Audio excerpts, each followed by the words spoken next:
Perkenalkan, nama saya Niluh Putu Christian Dewi. Saya mahasiswa program studi S1 Administrasi Rumah Sakit.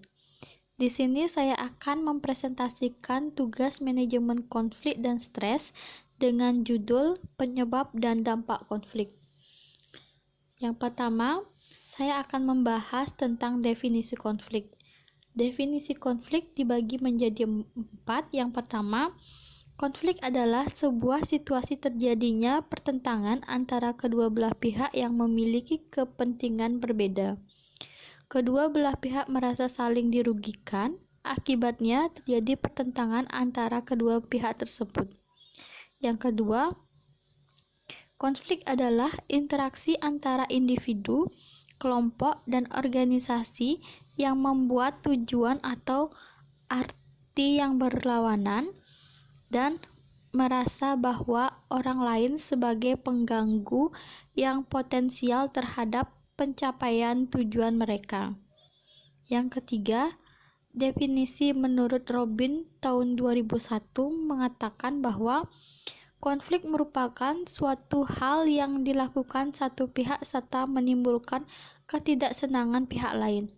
Dan yang terakhir yaitu konflik merupakan ketidaksetujuan antara individu ataupun kelompok dalam organisasi karena kebutuhan dari sumber daya yang terbatas, perbedaan status, tujuan, kepentingan, ataupun budaya. Itu definisi menurut Stoner tahun 1989. Selanjutnya ada tingkatan konflik. Dikutip dari tulisan Thomas V. Banoma dan Gerald Saltman dalam buku Psychology for Management. Dibagi menjadi 4 tingkatan. Yang pertama, approach konflik, yaitu situasi saat seseorang harus memilih salah satu di antara beberapa alternatif yang sama baiknya. Yang kedua, avoidant konflik, yaitu keadaan seseorang yang terpaksa memilih salah satu di antara beberapa alternatif tujuan yang sama buruknya. Yang ketiga yaitu approach avoidant konflik, merupakan suatu situasi saat seseorang terdorong oleh keinginan yang kuat untuk mencapai satu tujuan. Dan yang terakhir yaitu multiple approach avoidant conflict, yaitu situasi saat seseorang terpaksa dihadapkan pada kasus kombinasi ganda dari approach avoidant conflict. Adapun pandangan terhadap konflik menurut Robin dibagi menjadi 3. Yang pertama, pandangan tradisional atau traditional view. Pandangan ini menganggap bahwa semua konflik adalah buruk, merugikan, dan harus dihindari. Oleh karena itu, untuk memperkuat konotasi negatif, konflik disinonimkan dengan kekerasan, destruktif, dan tidak masuk akal. Yang kedua, pandangan hubungan manusia atau human relation view. Pandangan ini menyatakan bahwa konflik merupakan suatu hal yang wajar dan alami dalam setiap organisasi. Konflik tidak dapat dihindari ataupun disingkirkan, sehingga kelompok ini menerima keberadaan konflik sejauh konflik tersebut dapat membawa manfaat kerja. Dan yang terakhir yaitu pandangan konflik interaksionis. Dalam pandangan ini, pimpinan justru mendorong terjadinya konflik karena adanya anggapan bahwa kelompok yang tampaknya kooperatif, tenang, dan damai cenderung memiliki sifat apatis, statis, dan minim daya tangkap. Selanjutnya, timbulnya konflik. Menurut Ashley M. dalam Peter Dutoit tahun 2000 menjelaskan bahwa konflik timbul saat beberapa pihak percaya aspirasi mereka tidak diraih bersama-sama dan merasa adanya perbedaan dalam tata nilai, kebutuhan, ataupun kepentingan. Sedangkan menurut Santosa tahun 2004 halaman 7 membagi timbulnya konflik dalam 3 tahap. Yang pertama, konflik tahap 1 atau peristiwa biasa.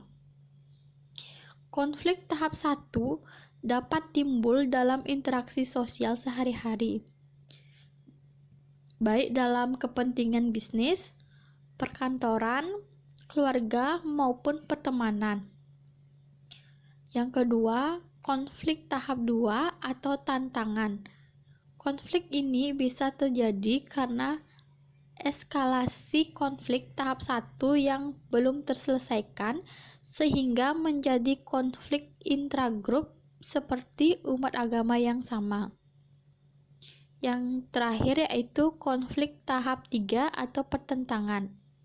Konflik tahap 3 bisa terjadi intragrup ataupun antargrup yang berbeda paham, keagamaan, dan kesukuan. Selanjutnya adalah bentuk konflik.